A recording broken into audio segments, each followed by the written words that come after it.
Welcome back, in today's session on constant time complexity. Our objective today is to understand what constant time complexity means, explore its characteristics, and discuss why it's so important in algorithm design. This presentation is designed for students, developers, and enthusiasts who are looking to optimize their algorithms. Let's dive in. Let's begin by defining constant time complexity.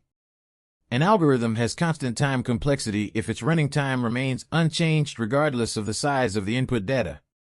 The key point here is that the execution time is fixed and predictable, making these operations highly efficient. In BigONotation, this is represented as O1. Now, let's look at the characteristics of O1 algorithms. These algorithms provide stable performance. Their execution time stays the same even if the input grows. They are predictable, with the number of operations being strictly independent of the input size. For example, consider accessing an element in an array by its index, performing a simple arithmetic operation, or returning a fixed value. Each of these operations exemplifies constant time behavior. Understanding constant time complexity is crucial for several reasons. First, it ensures efficiency by keeping operations fast even as datasets grow.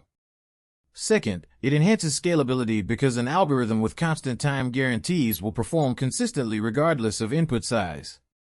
Finally, these operations simplify analysis, serving as valuable benchmarks when optimizing more complex algorithms. Now, let's take a look at a visual demonstration.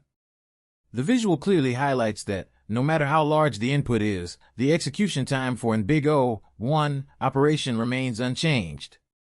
Moving on to Visual Studio Code to write some code to understand BigO1. I'm going to implement a program to retrieve the first element of a vector, which is a perfect example of a constant time, BigO1 operation. How it works.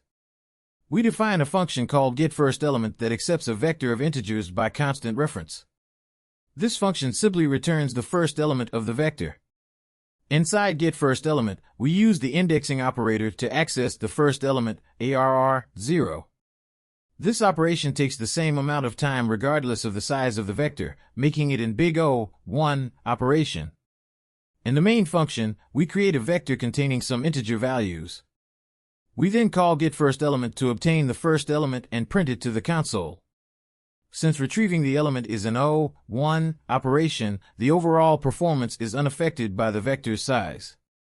By defining and using the getFirstElement function, we demonstrate how accessing an element by index in a vector is a constant time, O1 operation.